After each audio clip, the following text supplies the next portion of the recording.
भारत के अनेक राज्यों में लंपी नाम की बीमारी से पशुधन की क्षति हुई है। विभिन्न राज्य सरकारों के साथ मिलकर केंद्र सरकार इसे कंट्रोल करने की पुरजोश कोशिश कर रही है। हमारे वैज्ञानिकों ने लंपी स्किन डिसीज की स्वदेशी वैक्सीन भी तैयार कर ली है।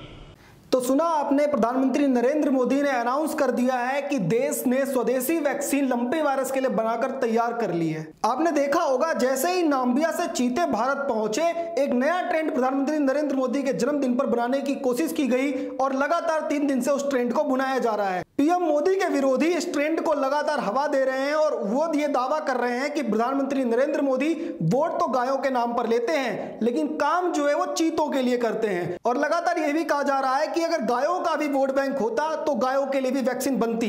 लेकिन प्रधानमंत्री नरेंद्र मोदी ने अपने जन्मदिन से 5 दिन पहले ही अनाउंस कर दिया था कि गायों के लिए स्वदेशी वैक्सीन बनकर तैयार हो चुकी है और लंपी वायरस से लड़ने के लिए देश के वैज्ञानिक लगातार काम कर रहे हैं। आइए आपको सुनवाते हैं उनकी पूरी वीडियो।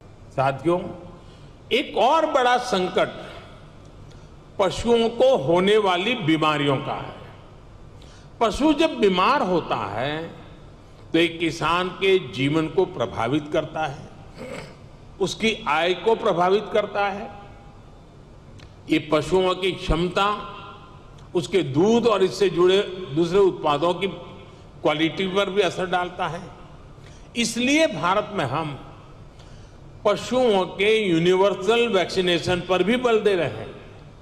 हमने संकल्प लिया है कि 2025 तक हम 100% पशुओं को फूट एंड माउथ डिसीज और ब्रुसेलोसिस की वैक्सीन लगाएंगे।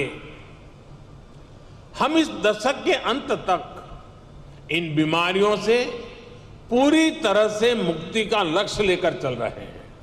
साथियों, आज आपके बीच चर्चा करते हुए मैं डेयरी सेक्टर के सामने आई सबसे ताजा चुनौती का भी जिक्र करूंगा। पिछले कुछ समय में भारत के अनेक राज्यों में लंपी नाम की बीमारी से पशुधन की क्षति हुई है। विभिन्न राज्य सरकारों के साथ मिलकर केंद्र सरकार इसे कंट्रोल करने की पुरजोश कोशिश कर रही है। हमारे वैज्ञानिकों ने लंपी स्किन डिसीज की स्वदेशी वैक्सीन भी तैयार कर ली है। वैक्सीनेशन के अलावा जांच में तेजी लाकर पशुओं की आवाजाही पर नियंत्रण रखकर उस बीमारी को काबू करने की कोशिश की जा रही है। तो आपने प्रधानमंत्री नरेंद्र मोदी को सुना, लेकिन अब हम आपको बताते हैं कि आखिर ये पूरा ट्रेंड बनाया क्यों गया और क्यों लगातार गाय का चीते से कंपैरिजन किया जा रहा था। दरअसल प्रधानमंत्री नरेंद्र मोदी के जन्मदिन से पहले 15 तारीख को आपने देखा होगा कि राजस्थान बंद का आह्वान किया गया था और राजस्थान बंद के जरिए एक बड़ा मैसेज देने की कोशिश हो रही थी देश में कि किस तरीके से लंपी वायरस से सबसे ज्यादा जो गाय हैं वो प्रभावित हुई है राजस्थान में। और राजस्थान के अंदर सरकार है कांग्रेस की। गहलोत सरकार की जो नाकामियां हैं उसको छुपाने के लिए ये ट्रेंड जो है वो बनाने की कोशिश की गई। आपको बता दें कि राजस्थान के अंदर कांग्रेस की सरकार है जिसके सीएम अशोक गहलोत हैं। राजस्थान के 33 जिलों में 59,000 गायों की अब तक इस बीमारी से मौत हो चुकी है। लेकिन ये चीजें मीडिया में ना आ जाएं, बड़े लेवल पे इसके बारे में बातचीत ना शुरू हो जाए, इसलिए प्रधानमंत्री नरेंद्र मोदी के जन्मदिन से एक नया ट्रेंड शुरू हुआ चीतों को गाय से कंपेयर करने का। लेकिन ये ट्रेंड अब पूरी तरह से फेल हो चुका है। प्रधानमंत्री नरेंद्र मोदी की वीडियो जैसे ही सामने आई है, लोगों को यह समझ में आना शुरू हो चुका है कि देश की मोदी सरकार सिर्फ वोट गाय के नाम पर नहीं मांगती है बल्कि काम भी करती है। हालांकि यह बात सही है कि अभी तक सरकार ने उतने बड़े कदम नहीं उठाए हैं जो गायों को लेकर के उठाए जाने चाहिए थे।